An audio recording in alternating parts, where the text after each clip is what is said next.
if we look at what's going on monthly, you can see here, and this is over the last 4 years. Now, I want to bring your attention to the graph here in the top right-hand corner. And that is the seasonal sales cycle or seasonal income cycle of real estate. Now, it doesn't matter, and I have the opportunity to teach all over the country, but it doesn't matter where in the country I go. We've always traditionally seen the first quarter of the year, January, February, March, being the slowest time. And then the spring market kicks into gear, and we see the second and third quarter of the year is when we do our most sales, right? So we would call it the summer market. And then as we go in the third quarter, we start to see it taper off, and then we see a drop into the fourth quarter, usually a pickup in the month of December. And that's typically the builders as they're trying to get their product closed prior to the end of the year. Now, if this is the normal income cycle, how does that graph compare to the colored graph you see here? And of course, the answer is it doesn't. So what we've seen on a national scale is seasonality has gone out of the market. Now, I will tell you at the local level, that's not the case. Now, we are looking currently at the national numbers. Now, that's a little bit like me being a meteorologist saying the average temperature in the United States today is 74 degrees. Now, that may have very little bearing on where you are and what you're experiencing right now. We know real estate is a local business done by local realtors with their sphere of influence and their marketing image. So, but the key is we need to see what are the macro indicators that actually drive our micro market. And so that's why we're looking at these national numbers first, and then we're going to take a closer look at what's happening here locally. Now, if you look at this, what you'll notice is the green column is 2025. And other than January, where we saw a slight uptick versus 2024, February was down, March was down, April was down, May was down, June we saw a very slight uptick, and July we saw a slight uptick as well. We are on track right now to do about 4 million homes, 4 to 4.1 million homes this year, based on the current numbers, unless, of course, something dramatic happens. And, the crystal ball gets a little foggy after tomorrow.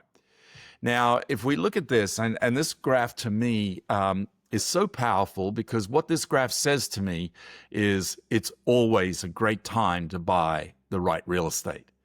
Now, what you see here is the median home price of residential real estate every year from 1990 on.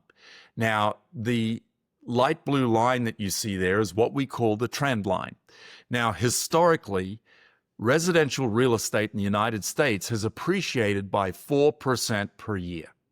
That's what that green line represents. So each year, if real estate is going up 4%, it would be matching that line. And you can see from this graph that all through the 90s, we were actually tracking perfectly along with that line.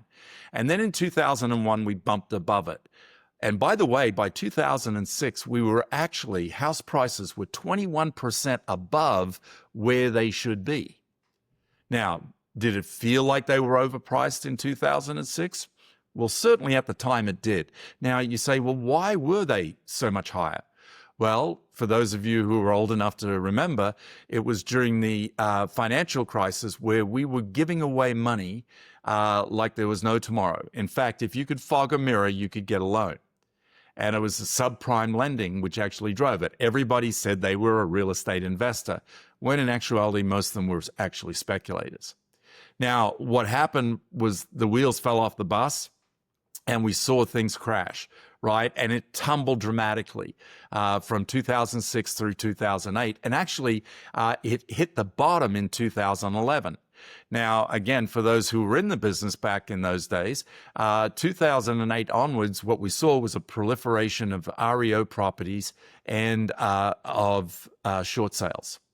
So that was where we saw it. And we saw prices come down, and then we saw this gradual appreciation. And you can look, it actually paralleled along the 4% line. It was just lower. And in fact, many economists thought that maybe we needed to drop that line back down to actually match where the market was. However, take a look at what happened in 2021. We saw a dramatic increase in transactions, 6.1 million home sales, and we saw prices go up dramatically. Now, this year, last year, we were 9.9% above where we should have been anyway if we'd been following the 4% trend line. And based on forecasts this year, it's predicted we're going to end at 8.3% above the trend line.